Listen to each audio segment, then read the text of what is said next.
O Evangelho segundo o Espiritismo, Allan Kardec, capítulo 23, Moral estranha. Quem não odeia seu pai e sua mãe? Uma grande multidão de povo, caminhando com Jesus, ele se volta para ele e lhes diz: Se alguém vem a mim e não odeia seu pai e sua mãe, sua mulher e seus filhos, seus irmãos e suas irmãs, e mesmo sua própria vida, não pode ser meu discípulo. E todo aquele que não carrega a sua cruz e não me segue, não pode ser meu discípulo.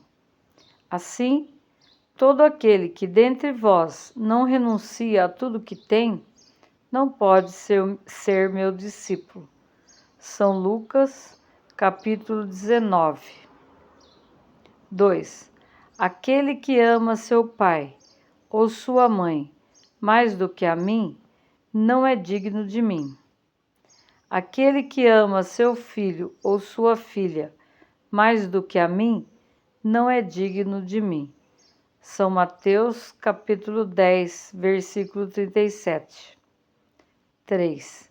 Certas palavras, muito raras, de resto, fazem um contraste tão estranho na boca do Cristo que instintivamente se rejeita seu sentido literal.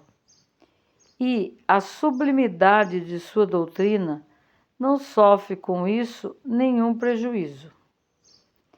Escritas depois da sua morte, uma vez que nenhum evangelho foi escrito durante a sua vida, é lícito crer que, nesse caso, o fundo do seu pensamento não foi bem exprimido, ou, o que não é menos provável, o sentido primitivo pôde sofrer alguma alteração, passando de uma língua para outra.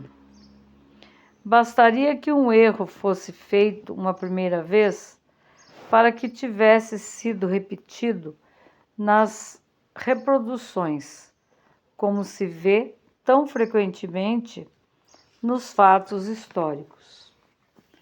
A palavra ódio, nesta frase de São Lucas, se alguém vem a mim e não odeia seu pai e sua mãe, está nesse caso. Não há ninguém que tenha tido o pensamento de atribuí-la a Jesus. Seria, pois, supérfluo discuti-la, e ainda menos procurar justificá-la. Seria preciso saber primeiro se ele a pronunciou, e, na afirmação, saber se na língua em que se exprimia essa palavra tinha o mesmo valor que na nossa. Nessa passagem de São João, aquele que odeia sua vida neste mundo, a conserva para a vida eterna. É certo que não exprime a ideia que lhe atribuímos.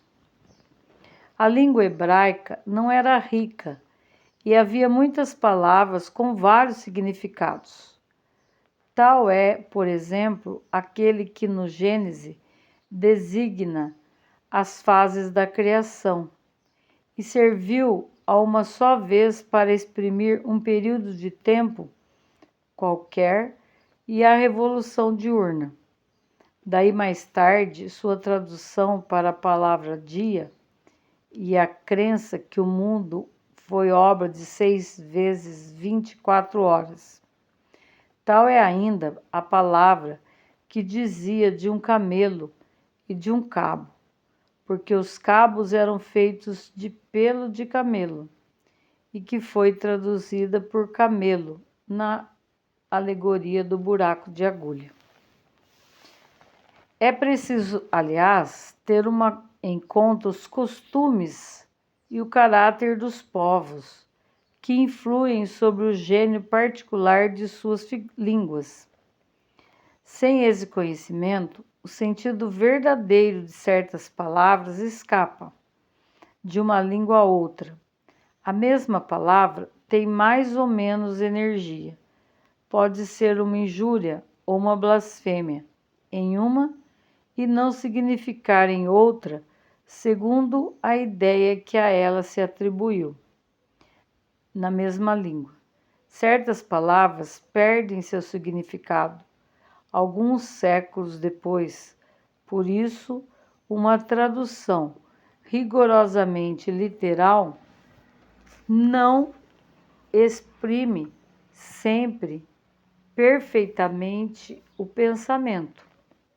E para ser exato, é preciso, por vezes, empregar não as palavras correspondentes, mas palavras equivalentes ou perífrases. Essas advertências encontram uma aplicação especial na interpretação das Santas Escrituras e do Evangelho em particular.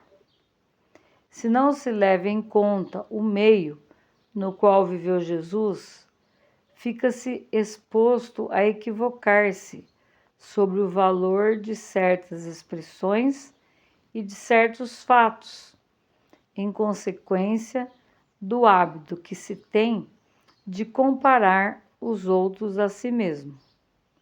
Por essa razão, é preciso, pois, afastar da palavra ódio a acepção moderna, como contrária ao espírito do ensinamento de Jesus.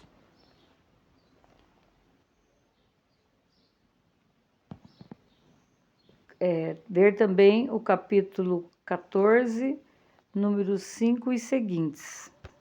Nota: em latim e em grego, não quer dizer odiar, mas amar menos, o que exprime o verbo grego, o verbo hebreu, do qual deva ter se servido Jesus, o diz ainda melhor. Não significa somente odiar, mas amar menos, não amar tanto quanto, igual a um outro.